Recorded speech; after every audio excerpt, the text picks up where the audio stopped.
Hi, Erin. How are you? Good. How are you? I'm doing good. Thank you. You have been in quite a few films that I have covered over Oh the yeah, yes. it's awesome. And Immortal. You liked it? Oh my God. Crazy, right? I think I watched that movie. I'm going to sound like a crazy person, but 4 times maybe. Wow. And Pledge and Trick. Now, I couldn't even believe that. Like, I got the email from Wendy Right. and she's like, I totally forgot. Like, I had like a brain moment that you were in Trick. Yeah. Well, that goes to show how good of an actor you are. Thank you. Thank you. How is this for audio? I'm talking through the mic that is right there in my booth. Can you hear me well? I can hear you, yes. Perfect. Perfect. Good. So, are you a Mariah Carey fan? I am actually. Yeah, I looked up your Twitter. Yeah, I love it. um, She's a great I've singer, man. I've been a lamb since 1990. Like, I heard Vision of Love, and that was like my first CD, and I'm like, her music is just so inspiring. I love all different genres of music, though. Like, I don't know. I grew up. My mom is an artist and a very free spirit. Like, my house was always the house that everybody went to watch horror movies, and like we Awesome. weren't allowed to watch any of that at my friend's house. Like, it was all Disney movies and stuff, and I'm like, I can't relate to any of this, but it's fun. Like but yeah, Mariah's music and her new song Save the Day, and I don't know. Great. And you have music too. I was on Spotify listening to some of your songs. I added them to my playlist. Oh my gosh, thank you. So you're like you multi-talented over here doing things. I'm just trying to see what sticks. Tell Throwing me it at a wall, see what sticks. tell me a little bit about the music. I want to talk about the music first because I love music and I'm a music person, so it's always kind of with me and I'm always kind of listening to something, even when I'm writing. Like, I'm Right. probably watching a movie, but I'm also probably listening to music, and I have no attention span sometimes, so, but Right. music always catches me. Okay. Like, how did you get involved with music and tell me the story. So I've always been a musician, actually. That was actually my first love, music. I Mhm. was a tenor saxophone player in the middle and high school jazz bands. Mhm. And then I studied at the Governor's School for the Arts in music before moving over to the dance department. That's when I found dance and I found that love as well. And I knew that music would eventually return to me. And it was just because of COVID and my experience with a recent boy band that I was a part of that I was able to craft that sort of talent. And then COVID hit, and I was still luckily getting auditions as an actor in voiceover. And now the on camera is picking up now. But during that time, when it was not as much on camera, I started writing music. I had all these lyrics in the folder, and I said, you know what? It's time to put it out there. It's time to put it out there to the world. So now I've got one song after the next coming out. So it's pretty cool. What's the difference for you specifically? I guess being an actor and doing music, being a musician, do you just look at yourself as kind of I'm just an artist in general and I can create many different things? I don't label myself. I hated that. The stigma of it took forever for the industry to see me as an actor from seeing me as a Mhm. dancer. When they see you as a dancer, they see you as nothing else. When they see you as an actor, they see you as, I'm a Renaissance man. So that is how I label myself.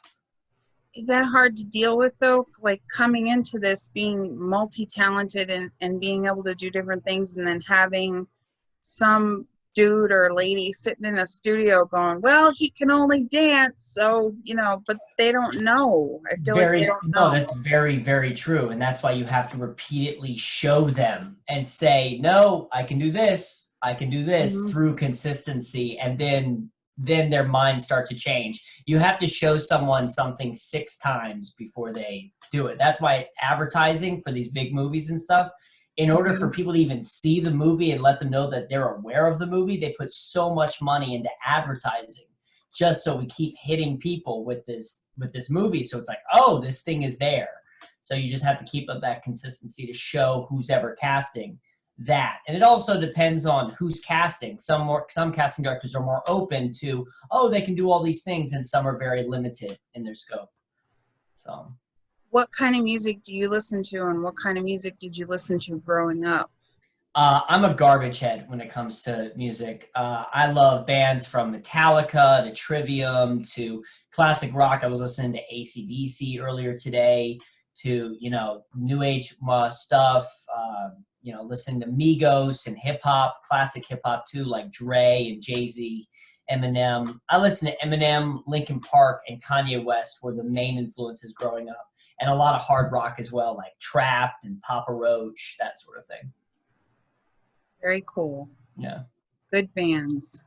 Great. Yeah, I was in Vegas a couple months ago shooting something, and I met the lead singer for Papa Roach. That was really cool. Oh, wow. That's He cool. was just so down to earth. It was really cool. And then I met the band Five Finger Death Punch too. I also like their work as well.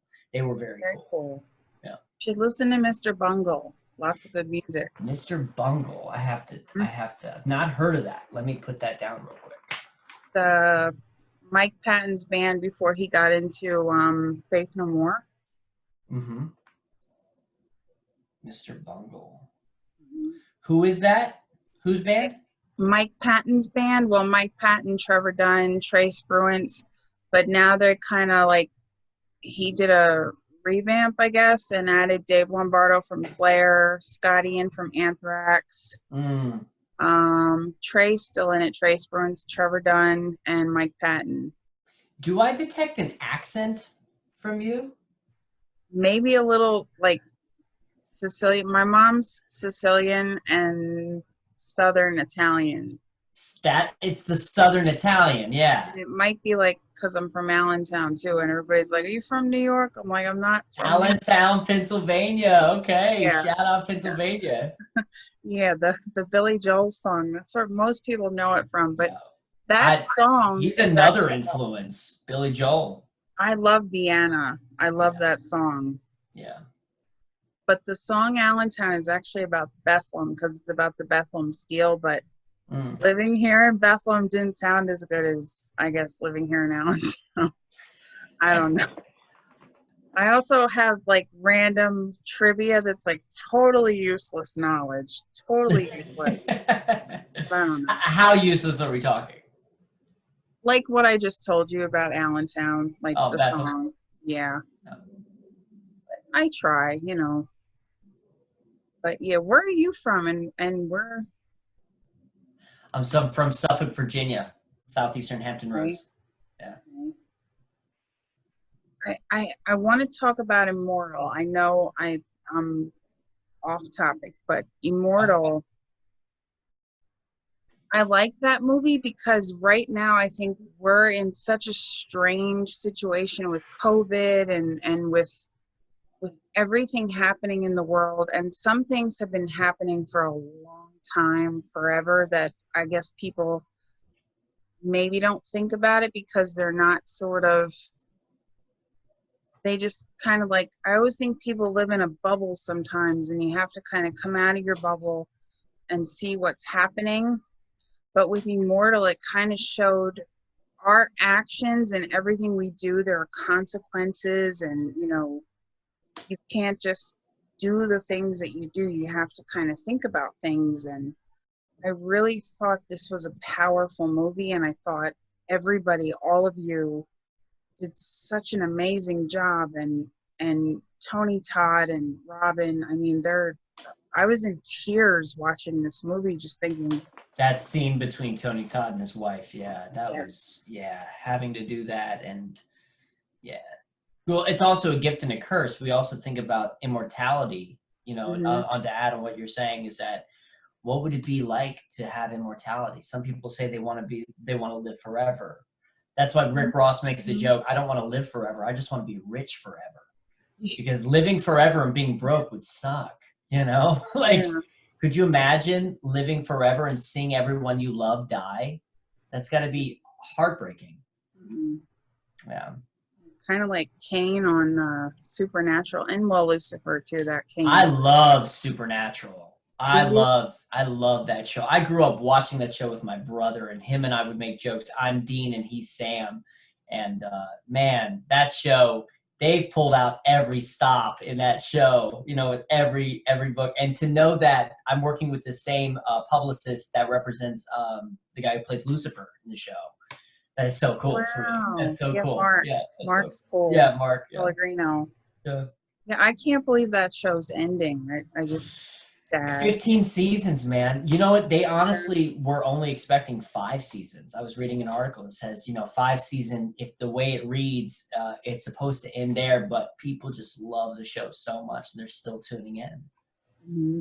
And it's also, you know, the IP. Everyone wants to know about supernatural and the occult and religion and philosophy, and that stuff fascinates me a lot. So you'll find me on YouTube looking up 10 places that haven't been discovered or aliens or stuff. Like, that's what I love. But I love that too. It's fascinating. Yeah. So tell me a little bit about Immortal and how you got involved and why you decided to take on the role of Kyle. So I originally auditioned for Rob Margoli's other film called Yes, which stars Tim Robuto and Nolan Gould. I auditioned for the role of Nolan's part. He said, man, we loved your audition. The producers, they want a bigger name. And I said, no problem. He said, but I have another role for you in my next film. He has a direct offer. It's Kyle. He's the class clown in this thing. Through his dialogue with Dylan helps kind of tell the larger philosophy of the film. So I read the script and I said, this is great. I read the scene with Dylan and I said, I get to work opposite Dylan Baker. That was, I mean, he was so cool and so down to earth. And watching the way he worked as well. So I wanted to work with Rob and Dylan. That's primarily why I took it. And also it was a good script. So that's why you don't want to do bad work. What was it like working with Dylan and Rob?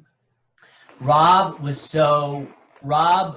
and I discussed the character beforehand, so it was super simple. When we got on set, just, hey, can you try it like this? Can you try it like this? In the moment, so easy. And Dylan, just playing off of him was great. You know, it was seamless. You know, it wasn't hard to work opposite him. You know.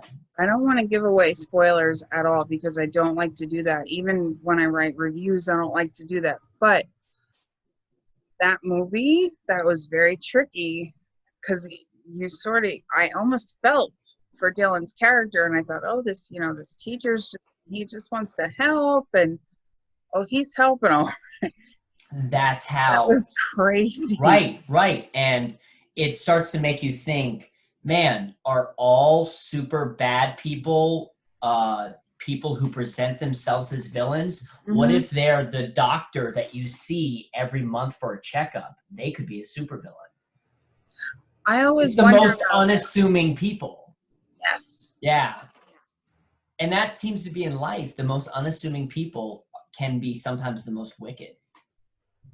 And that felt more real than, say, just watching, I don't know, Jigsaw or Leatherface or, like, you know, somebody who's obviously these people are going to kill you. I looked at him and I thought, God, he really cares, and, you know, he's trying to help her. And little did you know that shocking. It's the opposite. Yeah. I personally think that's that segment in the film is one of the strongest segments of telling the overall philosophy. Also the Tony Todd one. Oh my God. That was overwhelmingly powerful. Yeah. Now tell me about some more projects and what else are you working on? And yeah, so I'm pumped that I've got luckily 3 feature films in post-production that were all shot before COVID. One of them is a supporting lead opposite James Faulkner. That is called All Those Small Things. I play a rapper who mixes jazz and hip hop, and I also wrote lyrics for 2 of the songs in the movie. Wow. Yeah, so that one's called Tiny Hammer. That one is currently looking to be sold. The second one, I worked opposite Lance Henriksen. I'm the lead in this called Alpha Rift. I love Lance. Yo, he is so funny. He is so funny in person. He's just hysterical. We were on set. And it's the story of this guy who runs a comic book shop. He's a fanboy. He's turned action hero. So it's kind of a superhero movie. It's a superhero movie. It's an action fantasy. So I play a superhero. It's really cool. And that is completed, and I'm going to see that screening in December. And then I have an untitled documentary project by the directors. Like documentaries. It's about me. It's a documentary about me. Yeah, it's an untitled Aaron Dalla Villa documentary project. It's from the director Daniel Robbins, who directed Pledge. Oh my gosh! So I teamed up with the Pledge people again, and we're making something really beautiful. And I refuse to see anything but a final cut, but they've already had test audiences for it, and everyone's like, "This is awesome." So I'm pumped because not only am I, because I'm really involved with it. You know what I mean? I'm really involved with the project. Then I have a web series that me and a friend cut together because we just wanted to have something. So we shot an 8-episode web series within a week called Tucci and Jones. It's based on my comedic character, Tucci Badaducci. And it's basically, yeah, it's hilarious, right? Like, Tucci Badaducci, it's a funny name. It's this struggling rapper who is not as good as he thinks he is. And he's struggling rapper who teams up with his low-key neighbor, an unwilling low-key neighbor, to fight back at a rival rapper's scathing diss track. So it's literally 8 episodes of that, and it's so funny. And yeah, I'm very pumped for that. That's dropping on Tuesday. Where can everybody watch it at? Where can we watch it? If everyone goes on my IG, I can redirect them. So right now the trailer's on my IG at Aaron Dalla Villa, and then I'll be dropping, sending everyone over to the YouTube. But I will be dropping once a week episodes. So they can choose to go to the production company's YouTube and watch all 8 episodes and binge it, or stay on my Instagram and tune in once a week because I'm going to post it on my feed. So now, do you think you're going to direct again? Because I know you've directed before and you write. So yes, 100%, 100%. I directed this hilarious this comedy that I think is hilarious and ridiculous and stuff a couple of years back with my friend. It was his script. It was some of the most fun I've ever had on set. It was some of the most fun. I love having to take on that role of being a team leader and rally the troops and say, all right, let's get this done, and then have to put out fires left and right. Because I've also produced as well. I produced a TV pilot, and a short as well with one of my filmmaker friends down in Florida. And it's a lot of work, and I'm just literally putting out fires left and right. So to be put in the director position, it's just a blast. So definitely going to plan on that. I'll know when the time is right. And writing, I do have a project right now on the back burner that I am talking to a few writers to write right now, but I may end up writing it myself because it's just such a personal story. I can't believe you're doing a documentary too. That's going to be awesome. It's you know what? It came out of nowhere. The editor for Pledge actually was the one that suggested it. He said, you guys should do a documentary about this guy. And the director, Dan, was like, yeah, let's do it. And I said, let's do it. So there's so much in there. It follows my acting. It also follows my time in a boy band. So some laughs are to be included. So, yeah. Pledge was another movie that I don't think anybody sort of expected any of that to happen in that movie. That was a great movie.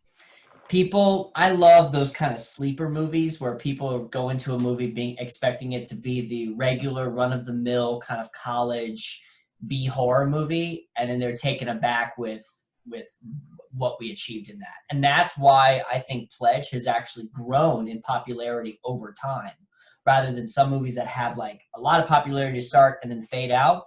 I think Pledge will just continue to grow. I still get people reaching out saying, oh my God, I loved you in Pledge. I've seen it 5 times. Yeah, that movie was wild. I loved it though. And I loved you in Pledge. Thank you. Do you have a favorite of your characters so far, or did they all kind of mean something different to you? I do have a favorite of my characters so far. They all do mean something to me because every project has its own specificity. One of my favorites so far was definitely Tiny Hammer. Being able to, man, it's an actor's dream. You know, you walk into a house and you're playing a character who's made it. Mm-hmm. You know, and you walk into a house and you've got pictures of you on the wall. You know, records that you've produced and stuff, and you're wearing this awesome clothing and the jewelry, and you have a house that's got an endless pool. It's a dream of an actor. And you're like, wow, this is what I get to play. This is what I want in life, you know? And in the documentary, I mean, actors would cut off their hands to have a documentary made about them. And then Alpha Rift, to be able to play a superhero, everyone wants that. You know, people look up to superheroes. And the movie is actually PG. It's geared towards kids and a younger audience. Right. So I get to take on the role. Yeah, I'm a Marty McFly type in that character, in that movie. So I get to be a potential source of inspiration for a younger generation. That's huge to me. That's more important than the accolades that come from films that I do. That's more important than the red carpet, anything. If I can inspire people and motivate them, that is much more important than any sort of red carpet or press or whatever. Now, I want to ask you, because I think you would be a great person to ask. And since Halloween is coming up and it's sort of, you know, the mecca for the horror fans, do you have any kind of special films that you watch on Halloween, or any kind of traditions that you can share? If you can share them, you know, well, I ask. I am a bad when it comes to celebrating Halloween. I don't have any rituals. I don't have any special films that I watch. The best I try to do is engage in the community with my friends and just kind of tag along whatever they're doing. You know, I'll probably hang out with the pledge guys a lot around Halloween and just kind of go with the flow. We're going to a party, whatever. Let's go. And what do you want to say to the audiences and people that are going to be watching these movies and people watching Immortal? Because I have a feeling people are just going to love Immortal, and as well as other films that you're doing. What would you kind of want them to know from your perspective? I want them to have fun. You know, if I can, going back to given everything that's going on in the world today, my job as an entertainer is to provide people with a sense of relief, sense of entertainment. So if I can provide that 1 hour, 2 hour of just pure entertainment for them to just relax a little bit and kind of zone out from what's happening in the rest of the world, then I've done my job. So I just want them to have fun. And I believe you answered all my questions, but it was an honor to talk to you.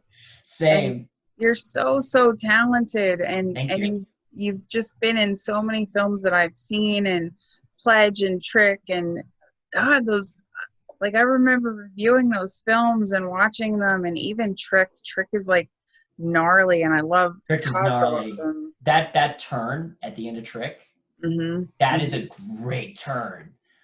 Whoa, that was a cool turn. Yeah. Oh, and Tom Atkins.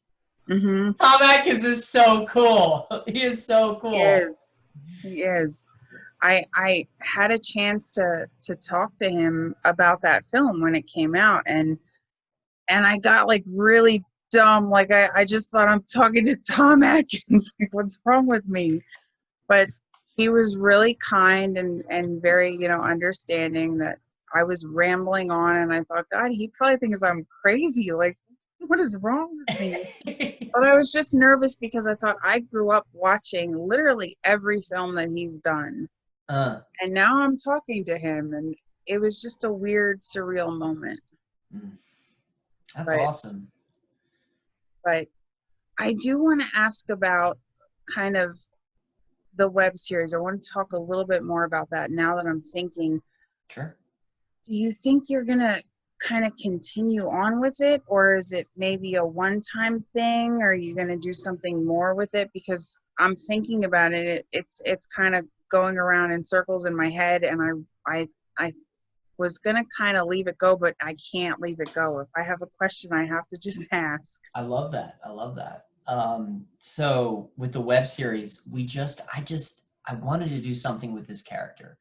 I Mhm. started putting out these little music videos and people love this character. They laugh at the Mhm. name. They love the kind of persona. I said, you know what? Why don't we just make a show, one season, and just put it out there? See what happens. And then I got with this team that said, I'm totally on board. So we scripted it and then we put it out there, and we already have ideas for a season 2. And we already have, no, we do. We already have ideas for a season 2. We already Okay. have characters. Like, there's so much that we can play with within the rap community. There's so much that we can do. And we really think people are going to love it. And we shot it for nothing. We shot it for nothing, and it's cute. It's not perfect. I don't care. It's great. It literally presents what we can do for nothing. And it's cute, and I think people are going to love it. And if a larger network picks it up and wants to take it, that would be amazing. And I do have plans to pitch it and say, hey, we made this. Here's the teaser trailer for the first season, blah, blah, blah. But you know what? We may just continue making it ourselves because we Mhm. already have plans for season 2. But it all depends on how the audience responds as well. So I think that the audience will love it. Time will tell. So, but yes, there are plans to expand the character. That's exciting. I actually like that idea, and I'm gonna check it out. And thank you. And it's really cool because it's mine.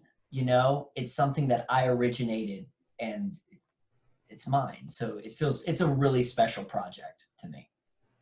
How does your creative process kind of work for you? Because I know some people have, different processes where they kind of just something comes to your head and you're just, you type away and you do your thing. Do you kind of have a something that just clicks and like I could be anywhere and I might have a thought idea for a story or something and I'll grab a tissue box and just start writing on it. I'm overwhelmed. Anytime I try to force it, it doesn't work. I'm Mm-mm. overwhelmed with it. I'll have those moments. For example, Tiny Hammer. When I got that role, I was so taken by the character, and I said, how do I get into character? I'm going to write one of his songs. So I wrote one of his songs and sent it and laid it down in my booth because I have a booth here that I can record. Oh, you have a booth, right? Oh Oh yeah. my God, Oh that's yeah. awesome. And I literally just said, I need to put this out. I sent it right to the director. The director is laughing hysterically. He said, oh my gosh, you've impressed the producers and stuff. Can you write for this? We were thinking about this being his song. And I Mhm. wrote the lyrics to it. And I said, and then him and I and me and the sound guy started. So I started playing a bigger role than just as an actor in the film, which is really cool. It comes in divine spurts. It literally, I'll be taken and inspired by something and I'll literally write it in 15, 20 minutes. Literally, the Tiny Hammer songs took me no time at all because I fell in love with the headspace of the character. So, And advice wise, what advice would you give to people out there? Because I know there's a lot of people sometimes, and even myself, like I'll have 10 different things, and maybe it's because I don't always have my attention focused right. I'll kind of work on something and then work on something else. But I know there's a lot of people that kind of go, I want to do this, but I don't really know how, or I'm not sure if I should do it, or they're hesitant, or two things you brought up. So if you have multiple projects that you're working on, Mhm. make sure that you laser focus on one at a time. It's okay to have multiple projects. I don't believe in people being like, you should only focus on one thing because look at what COVID. If you only focus on TV and film acting, COVID hit, you're out of work for a long time. If you only focus on theater, COVID hit, you're out of work for a long time till there's a vaccine. And I know a lot of people on Broadway are just focused on theater. Boom. That's why I diversified into voiceover and music and all that stuff. But if you have 10 projects, when you are working on one project, make sure you're laser focused on that project and make sure you follow through and complete it. It has to get done or else it'll never get done. And when people say, I have a fear of doing something, embrace that fear. Fear is man, female made. We develop fear in our minds. We are scared of it because maybe the unknown, maybe it's a fear of failure, maybe it's a fear of success. Mhm. I tend to think that most people's fear is not a fear of failure, it's a fear of success. And underneath that fear is, what if I got what I wanted? What if I achieved what I wanted? Just do it. What's the best cure to writer's block? Writing. Right.